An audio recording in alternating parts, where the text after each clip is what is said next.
Good morning, happy new year, wish you all. সবার বছরটা খুব ভালো কাটুক, 2025 সবার জন্য খুব ভালো হয়ে আসুক এই কামনাই করে ঘচু ঘচুর গিফট পেয়ে গেলে। দেখো আমি চাটা করে তারপরে যাব স্নানে।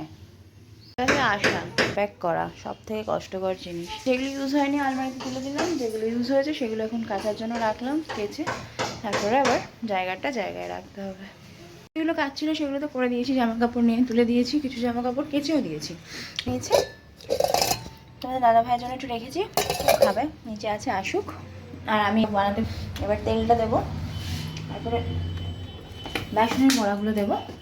আর আছে পটল চিংড়ি, ডাল, কুমড়ো সেদ্ধ, উচ্ছে ভাতে, আর বড়ার টক, আর মাছ ভাজা। তো চলো এখন ঝটপট করে আগে বড়ার টকটা করে নিই, তারপর মাছ ভাজবো। 15 দিন হয়ে গেল, এবার আশা করি খুলবে। আর বাড়িতে যদি কেউ বড়ার টক করবে মনে করো, আধা ঘন্টা আগে বেসনটাকে না ভালো করে মানে মিক্স করে রেখে দেবে। কিছুই দিইনি, নুন দিয়েছি, একটু চাট মশলা আর কালো জিরে দিয়ে ভালো করে জল দিয়ে ঘুটিয়ে রেখে দিয়েছি। খুব বেশি শক্তও না, আবার একেবারে পাতলা ছ্যাঁচড়েও না। আর বড়াগুলো দিচ্ছি আমি একটু আগে, যখন বড়াটাকে আমি মানে ইয়ের মধ্যে দেবো টকের মধ্যে, তখন বড়াটা বেশ সফট থাকে, তো সেই জন্যই এইভাবে করা। আর এটা আমার শেখা কিন্তু শ্বশুরবাড়ি থেকে। তো চলো এখন আপাতত এগুলোকে ভালো করে ভেজে তুলে নিই। আর এখানে আমি করে রেখেছি, তারপরে এটা অ্যাড করবো। এটা হচ্ছে পুরনো তেঁতুল, কালো একদম। চাদরটা পেতে নিতে বাধ্য হলাম। আমি যে বলছিলাম না ট্রলিটা তুলবে তারপরে পাতবো, আমার মাথা থেকেই বেরিয়ে গেছিলো ট্রলিটাতে একটা কারেন্ট হয়েছে।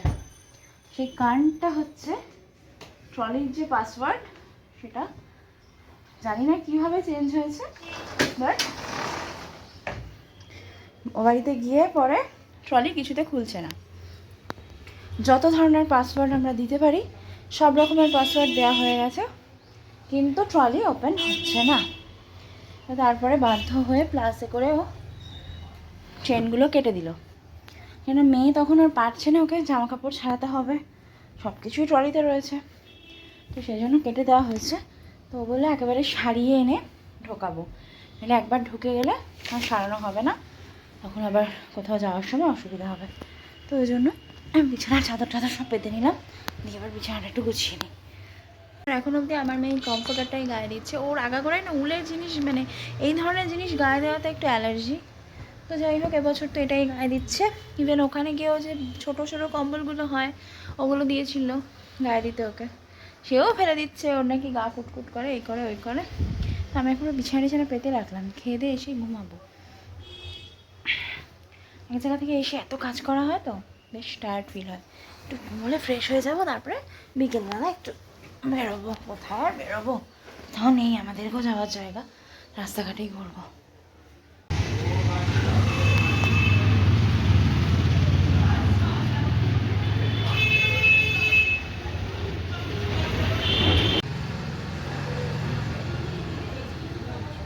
এটাও আমাদের চাদরটাই পরানো আছে।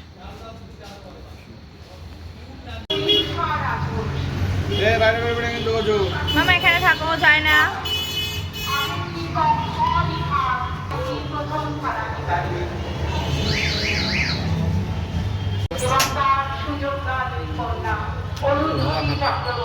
ব্লগটা এখানেই শেষ করছি। নতুন বছর শুরুটা সবার ভালো হয়েছে আশা করি, এবং পুরো বছরটাই সবার ভালো কাটুক এই কামনাই করি। তো আজকের মতো এই পর্যন্তই, নতুন ব্লগ নিয়ে খুব তাড়াতাড়ি চলে আসবো।